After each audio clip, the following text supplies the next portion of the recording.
Welcome to BlackUSA.news Morning Show. I'm your host, William Honolulu Jr. Join us as we explore the news and opinions that impact our community. We break down how the major stories have a very personal, local, and racial impact. No topic is off limits, but even if the conversation gets rough, we're always going to keep it real. Greetings and salutations, all my friends out there in internet land. I am William Honolulu Jr., and I have the privilege and honor of being the host of the Black USA News Morning Show. Good morning, good morning, good morning to you. Today's show is going to be a little bit different. A lot of the times we cover, we have a great time covering and interviewing people who are doing great things in the community. And then other times we talk about politics, and I realize a lot of times we end up talking about some of the bad things that are happening in the Black community because we need to be kept aware. Like, these things are exceptionally important. But I thought it'd be good if we took a break from like the bad stuff and just spend the day celebrating some of the great things that are happening in the community. And just spending a moment there. So I'm going to introduce you all to some of you all may have known about some of these things, but I'm comfortable we're going to learn a lot more today. All right. First and foremost, though, I want to say thank you to my team, Kyle Crazy Horse Morgan, Brandy Raymar, and Grace Awaka. You all know how important it is to have a group of people who support you. It's a really big deal. And so I want to make sure that they know that I appreciate all that they do for the show, for me, and for each other. So thank you all very, very, very much. Hey, good morning, Quandra. How you doing? How you doing? Isn't that what they say? How you doing? So I want to say big up to them. Oh, and big up to Quandra. Quandra's show comes on Saturday mornings at 9 a.m. It is community connections, resources, and gardening. Well, you all already know that. There have been times where I've had the privilege of being a guest on Quandra's show, and we replayed those on Monday. So y'all already know I'm introducing her like y'all ain't been around.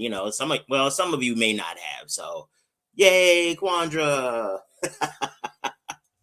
Let's see what else. Oh, we gotta say big shout out to one of the nonprofit organizations that we support, Breadcoin. Catch them at breadcoin.org.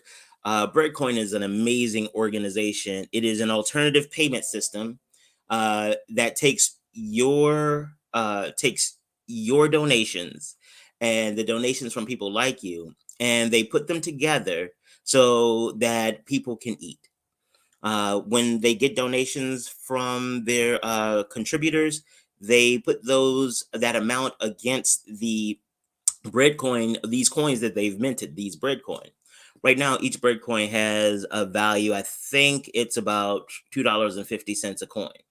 So these coins are distributed through an existing network of individuals who are really doing the work in the community already, that already have contact and communication and knows who's in need in the various communities. And they distribute the breadcoin to them through this existing network. And the cool part is that once people get the breadcoin, they can just go to a participating restaurant or a caterer and get food. They don't have to fill out any applications, anything like that there. They don't have to do any of those things. They just have to go and get food. And the other great thing about Breadcoin is that Breadcoin allows people to get their needs met without having to sacrifice their dignity. There's a lot of times that people have to look broke enough, or they have to look hungry in order for people with resources to feel comfortable giving them money. I remember one time I was with someone and somebody stopped and said, hey, can you give me $1, or could you don't, something like that. Or could you give me $1? I'm hungry or whatever. And, they were like, no. And then we kept walking. She's like, I would never give anybody like that. He's too well dressed to need money. If he can dress that well, he can, he should be able to get money. Well, you don't know what his circumstance. Well, she didn't know what his circumstances were. Neither did I. but I don't want us to be in a situation where we judge people because of what they don't have. So that to say, I am exceptionally happy that we get to partner with Breadcoin. They're an amazing organization, and you all should check them out at www.breadcoin.org. What else I want to tell you all about? Oh, Darker Than Blue Grill. You all know, I'm a healthy man with a healthy appetite, and I like to have my appetite satiated. And one of the places I like to go and have that happen is Darker Than Blue Grill. You all know I love and rave about the Cowboy Prime Rib. The woo. You all get an opportunity to enjoy the same thing. They are very conveniently located at 413 North Charles Street in Baltimore, Maryland. Not too far from the Central Library. I appreciate my readers out there. Y'all know where the library is. So it's located not too far from there. And it not only do they have amazing food, but they're a Black-led, Black-owned organization that really invest in the Black community through their support of events and donations and things like that. So if you get an opportunity, let's support the businesses that support us. Stop by Darker Than Blue Grill and pick yourself up something delicious to eat. Maryland's continuing. Maryland's continuing coverage. BlackUSA.news is continuing coverage of the Maryland 2020 elections is happening. It's ongoing. Please make sure that you tap in and follow us so that you can find out what's going on. In addition to commentary from our host and hosts of our different shows and political pundits and community members, we also interview the candidates directly so you can hear what they have to say, what their positions are, and how you can make sure that you can hold them accountable for that. Quandra said, let's go to Darker Than Blue to get something to eat. Absolutely. Don't threaten me with a good time. Don't threaten me with a good time. Yes, ma'am. So make sure you stay with us for our continuing coverage of Maryland's elections. Also want to tell you about my company, the Grinding Gang. We help you take your business to the next level, and not just, because that's a really catchy phrase, but wherever you are, there is a process and a pathway for you to get from that point to wherever you want to be. What we do is we're able to help you get through the noise. There's a lot of information out there. There's a lot of people who say, hey, you should do this. And then you look at another article and says, hey, you should do that. You go to one workshop, they say, hey, you should do this. And another one says, hey, you should do that. We don't focus on telling you what you should do. We focus on helping you figure out how to determine what to do that's best for you. It's not just about getting it to the right answer for your business at this time. It really is about developing the skills necessary so that you can make these decisions for the long term. If I give you the decision today, that means you're going to have to pay me for a new decision tomorrow. But if I can help you learn how to make that decision today, then tomorrow you can be independent. And let's be clear, when you have more complicated problems, then you can give me money for that. But we want to make sure that all of our customers and all of our clients have the resources and the skills necessary to really scale it up and take it to the next level.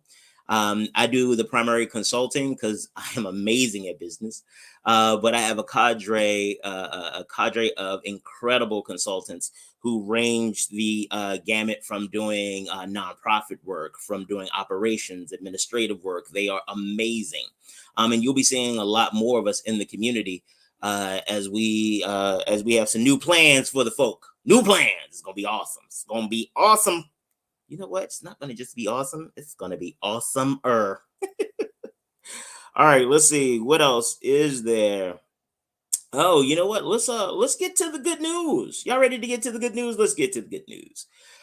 So the first thing I want to talk about in the good news from around the African diaspora is the appointment or the confirmation of General Michael Langley of the United States Marine Corps.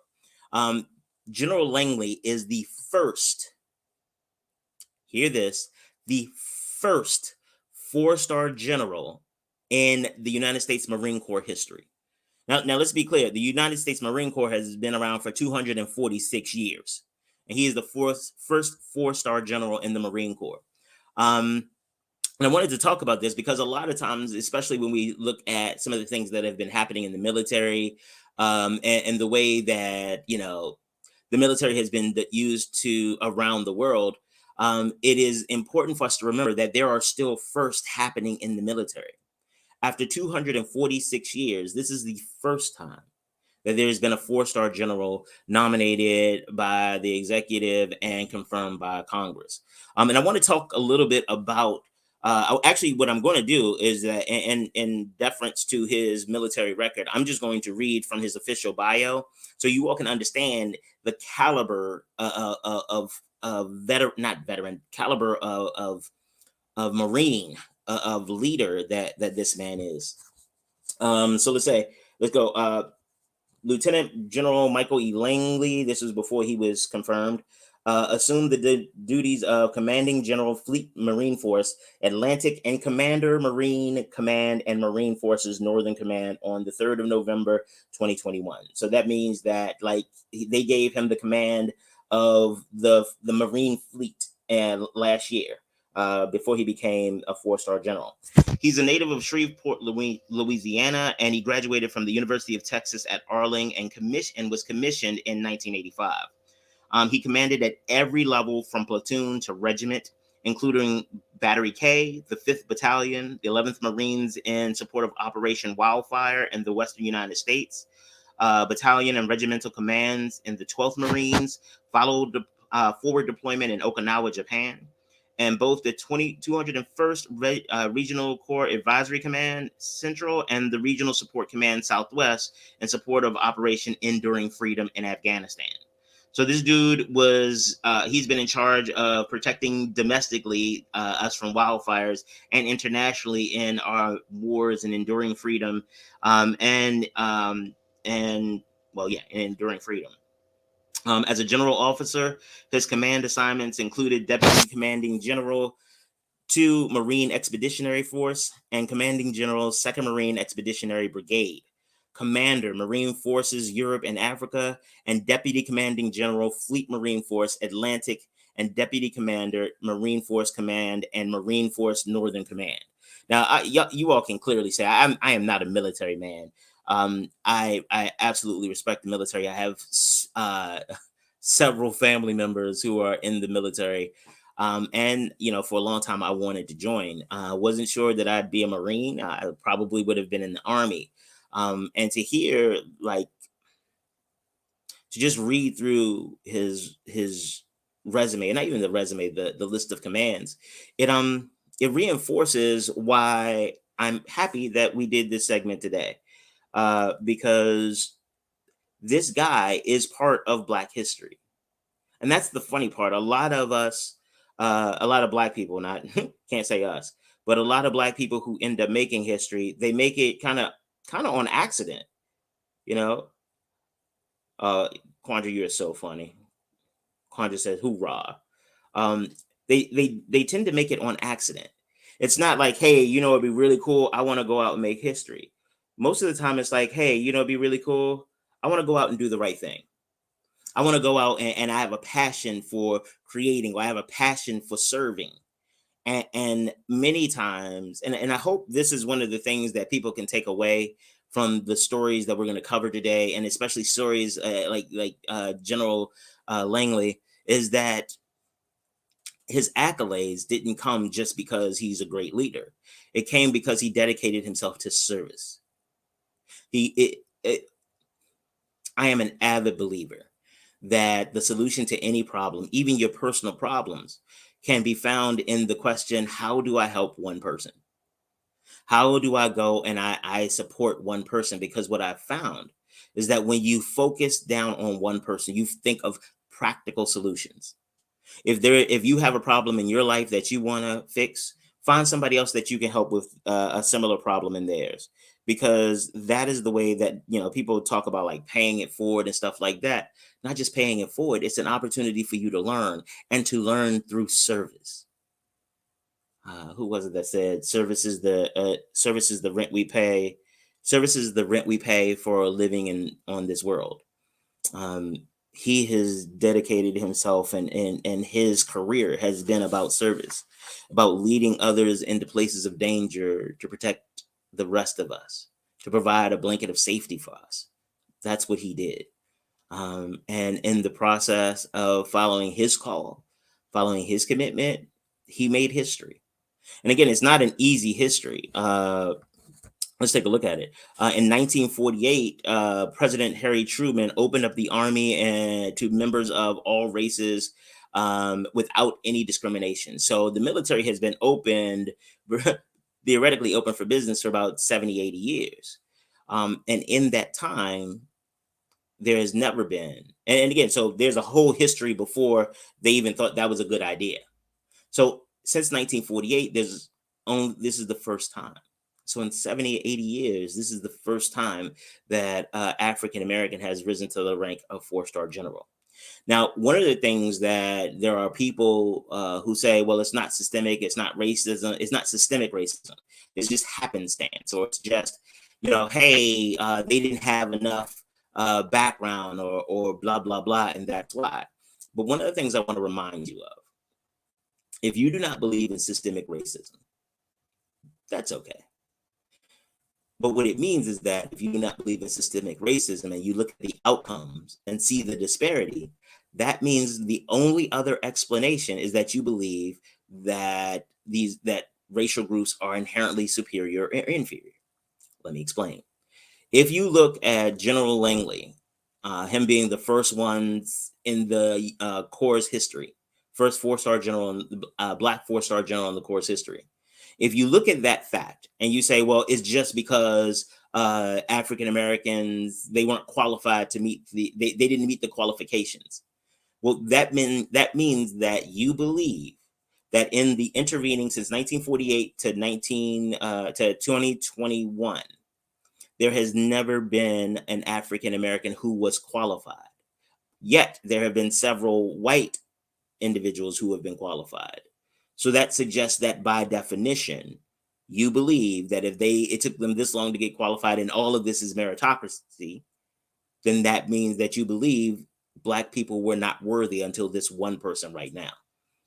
So you cannot believe in systemic racism, but by definition, it means that you believe in inferiority, which makes you a white supremacist. So, either way, I'm good with ignoring your opinion. So in addition to the fact that he is the first 4-star general in the Marine Corps the first Black 4-star general in the Marine Corps history, if you look at the Army, Marines, and Coast Guard in the Navy, 80% of those positions are held by white men. And when we say those positions, we're talking about high rank, colonel or above. 80% of them are held by white men. So again, if you can look at that and say, oh no, that's just because of qualifications. They didn't, people didn't rise to the level of merit in order to get the commissions. Well, that means that you believe that they weren't worthy by definition at the same time that these white people were. Yeah. So this is one of the reasons that we need to not just highlight and understand that these men and women exist who are still doing first in 2020. One of the reasons that I think we need to celebrate them, because there are other people out there, and I'm comfortable that his road to this seat, the 4-star general, was not an easy one. It's not going to be easy for anyone, but I'm comfortable that in his experience, his process, it was made more difficult because of his race. And what I'm hopeful for is that stories like this will help motivate people who may be out there in the trenches right now, trying to figure it out, trying to say, like, is it even worth it? Yeah, it is. I should say it can be. Make sure that you know who you are and what you want and why you're doing it, so that you can make the decision that's best for you. And you too might be a first. It's not your responsibility, but it might be a nice feather in your cap, as it were. All right, so let's see what else we want to say. Tell you good news from the diaspora. Oh, yes. Next story, Mary McLeod Bethune, the amazing women's and civil rights icon and leader. She is the first African American woman to have her statue unveiled at the U.S. Capitol. First one. That's pretty friggin' cool, ain't it? Again, Unfortunately, 200 and some years, and she's the first. Unfortunately, we have to celebrate that, but that is, I'm sorry, not unfortunately, we have to celebrate it, but it is unfortunate that it has taken this long to celebrate it. This is also the unveiling or the use of the statue, or the creation of the statue, and the posting it in the Capitol is part of the activities to remove some of the Confederate generals and Confederate leaders and leaders of that ilk, or ones who have had questionable racial and cultural significance. This is part of that process to replace those with people who've actually had a positive impact on America in general. And while we talk about uh, the importance of these people to Black history and Black culture, let's be very clear that General Langley, Mary McLeod Bethune, and many of the other people that we're going to talk about today, they are American history. Not just Black history, but American history. Their contributions have moved the needle for all citizens. General Langley's leadership in our military has made us safer, has moved the United States goals further toward completion. Now, we can argue or we can debate on the validity or the righteousness of America's goals, absolutely, all day, every day. But I'm not going to disparage this man or disparage those who fight for those goals with honor and integrity. And so, we're not just talking about Black history, kind of like when people say, when you say Black Lives Matter, and they say all lives matter. Well, the converse is true. When we talk about Black history, it is by definition American history, because American history has been shaped not just by Black people, but by America's relationship with Black people, America's engagement or activities directed toward Black people. So Mary McLeod Bethune was not just a leader in Black history, but her work literally shaped the trajectory of the United States. So let's talk about her. She was a champion of racial and by the way, let me tell you the source of the material I'm going to share with you about Mary McLeod Bethune. It says the African American Museum in Illinois. That's not this. That's a great place to go, but that's not about this. Go to womenshistory.org. It is a really great site, and I was able to get this information, and even was able to find out some stuff about Mary McLeod Bethune that I didn't know. Not that I'm a scholar or expert on her, but it was just amazing to find out new things. So I want to share. According to Women's History, she was a champion of racial and gender equity. She founded a lot of organizations and led voter registration and voter engagement drives for colored folk and for women. They didn't say colored folk. I'm channeling the vocabulary of the time. She did that because, for her, it was just the right thing to do. She did that because she understood this is my editorial. She did it because she understood the impact of it. And kind of like General Langley, it seems that this is just what they do. They just lead. They just stand in the gap. They speak for those who may not be able to speak for themselves. So let's getting back to what they said. In 1924, she was elected president of the National Association of Colored Girls Club, and in 1935 became founding president of the National Council of Negro Women. Bethune also played a role in the transition of Black voters from the Republican Party, because remember, around that time, the early 1900s, they were still under the whole Party of Lincoln and blah, blah, blah, not recognizing that a lot of the Dixiecrat, a lot of the other people, a lot of the racist people had moved to the Republican Party and had taken it over. Hey, Michael, how's it going? Good day to you, sir. So she took go. So she was a large reason that there are so many Black people who are Democrats now. Why the Democratic Party and the Black community are seeming to be like, one and one. And so she was one very engaged for that, and she was friends with Eleanor Roosevelt, and became the highest ranking African American woman in government when President Franklin Delano Roosevelt appointed her the director of Negro Affairs, the National Youth Administration. Now, let's be clear that is not a secretaryship. That is not of that cabinet level caliber. But in that time frame in the 1930s and 1940s, for a Black woman to be given a seat at any table with white men was extraordinary.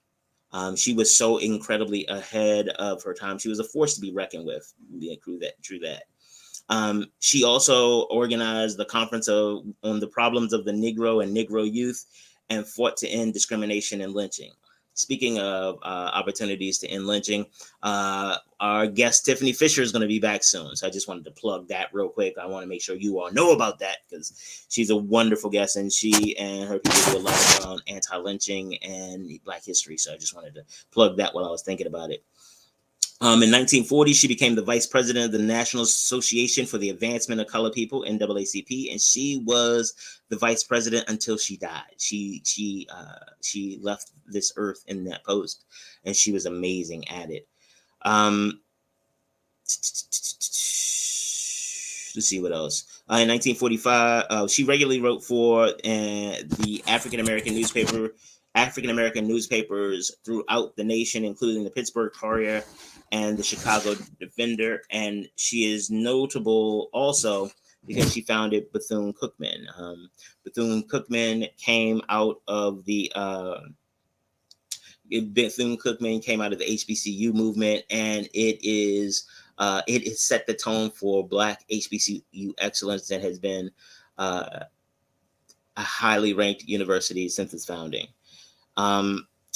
She also, and this is one of the things I didn't know, she also founded, she co-owned and founded a Central Life Insurance Company of Tampa. That one, I was like, wait, what? She founded a life insurance company? What? Like, again, a woman in all of the fields. Would they say have her fingers in every spoon in every pot? I don't know the cooking analogy, but you all know what I'm talking about. She was involved in a lot of that. So that's important, and I think we should, we get an opportunity to celebrate the work that she's done, and that she gets honored. It is amazing that she is honored in this way, and the first one to be so honored.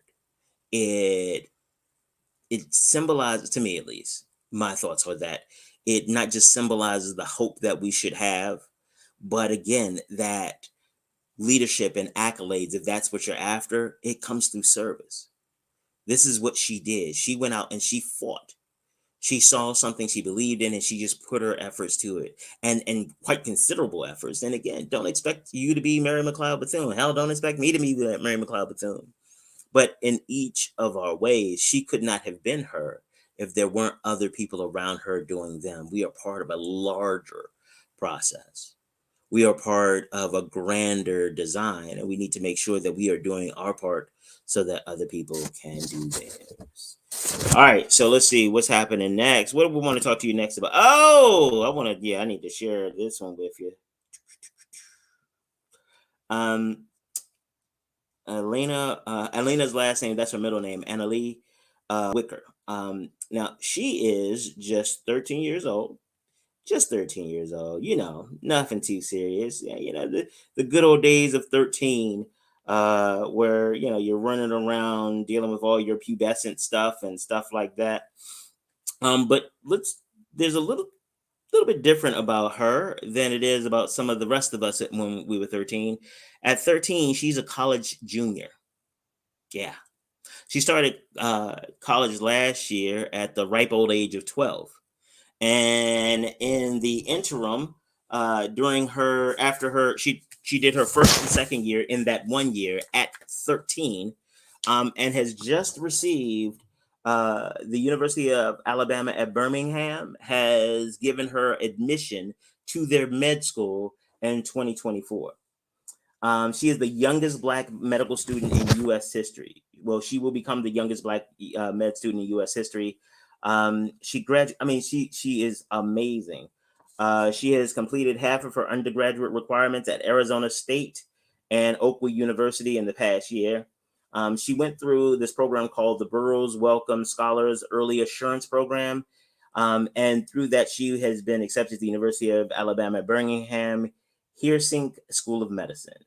They partner with universities, that the university partners with historically Black colleges and universities to help students meet their requirements for med school, or not just help them meet it, but those who do meet it, they help them get into med school. And they jumped on it real quick with this young lady. But one of the things, sorry, shuffling papers, one of the things that I really want to make sure that we hit up is something that she said. She said that she would not have been able to succeed without her mother's support and sacrifices that her mother made in her life. And she also said that she hopes that she shares her success with other people as well. um I appreciate the fact that, not just the general, oh, thanks, mom, but she attributed her success to her mother. And I want to make sure that we understand how valuable that support is.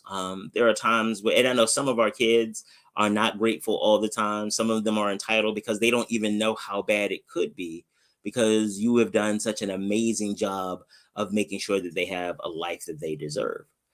So some of them don't appreciate, but please understand that even when they don't understand how to appreciate you, that your engagement does help. Now, make sure that I think every parent should have at least a couple years in therapy, just because there's a lot of new stuff, and you shouldn't be good at parenting anyway. You never parented before. Even if you help raise somebody else's kids, it's different when you sit in the seat. And so she's not an example to, hey, let's compare our kids to kids. But I want to make sure that, one, we celebrate Ms. Wicker, because she is doing an amazing job. And hopefully this will also inspire other youth the way that she wants to. But hopefully it also inspires parents. And at those times where you're feeling a little like you're running low, you're like, I don't even know if I could do this anymore, blah, blah, blah. Your kid may not be able to get into med school at 14, but they can make a difference.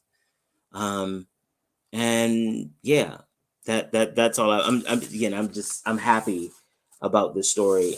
This young lady has been on Ebony, has been interviewed on Forbes. She's also an advocate on unschooling. And by unschooling, let me make sure I'm quoting her right. Putting less emphasis on test scores and regimented classrooms, and learning while traveling around the country and the world. Though she attended traditional public schools, she was primarily homeschooled by her mother, and her mother's name is Daphne McWhorter. So this whole idea of homeschooling and unschooling, I'm a really big fan of that. I think that we need to turn the educational system upside down, and not just put children at the forefront, or students at the forefront based on what we want them to learn, but also putting children at the forefront in the way that giving them the opportunity to develop agency and helping us understand what they want to learn. I am such an incredible advocate when students say, when am I ever going to learn this? If, as someone who's providing instruction to them, if you have not been able to figure out where this is going to become relevant, and it cannot be relevant to their lives, then you may not be the right person to teach them that, my opinion. Because I think that just giving people information for the sake of information's sake doesn't really make sense. It is an opportunity for us, like this young lady, to really look at, what do you need, regardless of whether that's acceleration or remediation, or maybe remediation and acceleration in different aspects. But trying to pretend that all students need to do all the things all at the same time, we're not trying to create learners, leaders, or educators. We're trying to create copies, clones, and cogs in our machinery. We need to celebrate students like this, and let other students know that this is possible. You could do this. And when we identify students who are gifted, let's let them know that they are. Let's support them. And when we identify students that need help, let's support them as well. Let's make sure that they understand that, they may not have the same outcomes, but we want to give them the outcomes that they can achieve too, not the ones that we believe.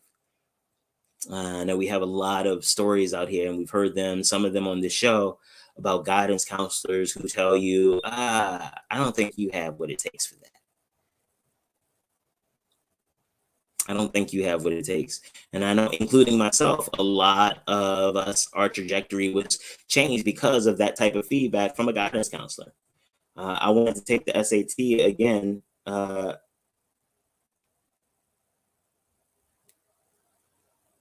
see, something. Oh, there we go. Absolutely, Quandra, Black Girl Magic, and talking about Mary McLeod Bethune as well. She was phenomenal. You know what? All that to say, I'm sorry, I got Quandra knows what happens. She puts the comment, I get all confused, like, oh, squirrel. Stop paying attention to what I'm doing. But we need to celebrate and highlight these students and making sure that they know that they can achieve their goals, and we need to be part of that process. So I am grateful for that. Let's see what else. Good news from the diaspora. Let's enter. Let's see, who are we talking about next? Oh, Emerson Bowie. Emerson Bowie is a Chicago native. Yeah, native of Chicago. Native of Chicago. I'm trying to find my papers. See what I'm saying? I'm trying to be more prepared. So I had to find my papers. Emerson Bowie, he is the head of retiring head. The retiring head of Chicago's FBI office, the FBI field office in Chicago. To become an FBI agent is rather difficult and rigorous. To move to up the ranks is even harder because there's an incredible amount of competition. These aren't just give me spots, and competition looks different. But he made it to the top of an office that had 1,100 people that looked at corruption, all of the things, terrorism. He did counterterrorism and all of these other things, and he led that office, and he's retiring from it again.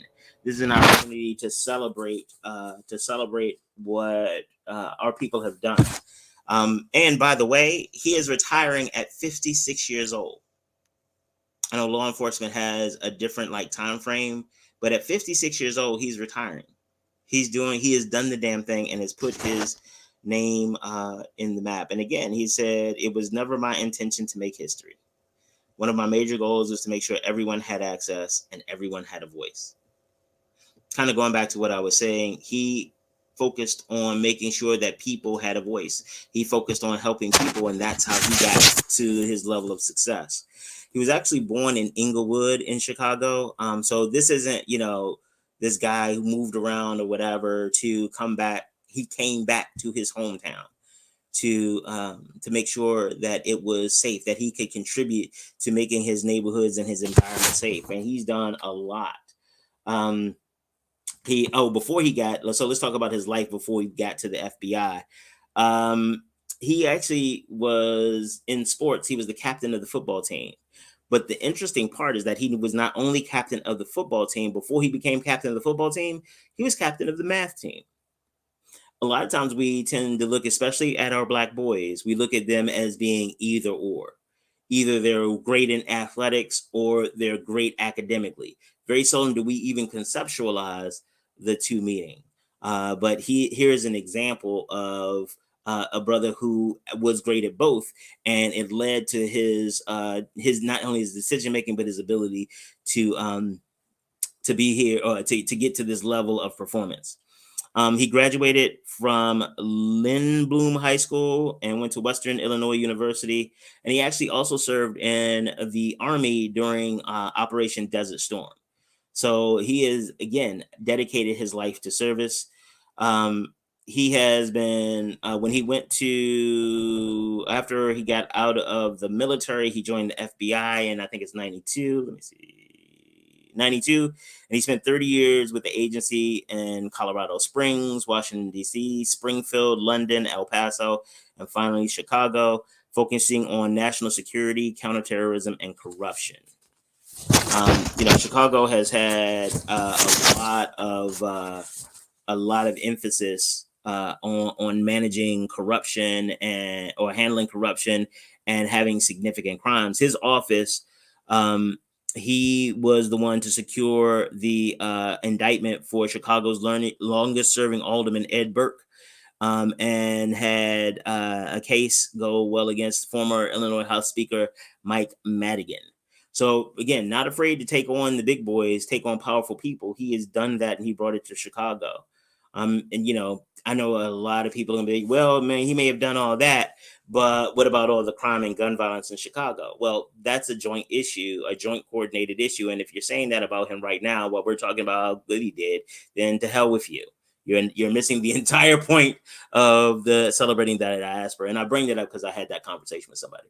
And yes, I mean you.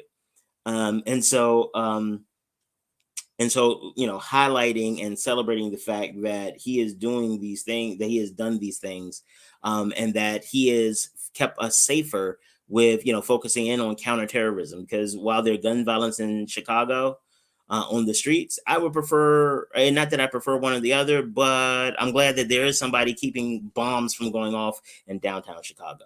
So thank you, Brother Bowie. Let's see. There's not been a replacement name, but one of the quotes that he has on, to see if, where is it? They were talking about violent crime in Chicago, kind of circling back to this. He said, I have family members. My mother lives in this city, and it is so rampant that anyone can be a victim at any time. So we all walk around with the same concern. That being said, it's not just an issue where you can arrest your way out. When you come from communities of color, you recognize where a lot of these issues are, where the source of a lot of these issues. It really isn't necessarily that people just want to be criminals. A lot of times is that people don't believe that they have any other option. They are out here, it's like, oh, well, how am I going to get it? How am I going to keep my lights on? How am I going to keep my family fed? How am I going to do these things? And the answer is like, I don't know. They don't know. And so we need to find a way to help them. And it is important that that type of perspective be brought into law enforcement. So as they're trying to put together these policies on stopping crime, they're not just harassing individuals. They're not just out here saying, hey, Black people, we know you're the source of crime. So if we arrest all of you, then we won't have any crime. Oh, and then guess what? If we do arrest you all, then we can have you all do labor stuff. We can, private. I'm sorry, that's a whole other show, and we're gonna celebrate the happy times today. That's what we're doing. We are celebrating Emerson Bowie, and I apologize because again, I had this conversation with somebody, and I realized I'm involving y'all in something y'all wasn't even there for. That don't even make no sense, does it? Don't even make much more sense than that. But again, big up and congratulations to Mr. Emerson Bowie on his retirement from public office. From public service. Yeah, that felt good. You know what? That felt really good. And I think that's going to have to be something we do on a regular basis, because it feels good to talk about the positive things that are happening in our community, to talk about the Black girl magic, that talk about the people who are doing the damn thing and the people who are growing their, not just their organizations, but leaving a lasting impact on the communities that they serve. That's beautiful. That is amazing. And I'm glad that we can celebrate that and be a part of it. So guess what? We'll be Black tomorrow.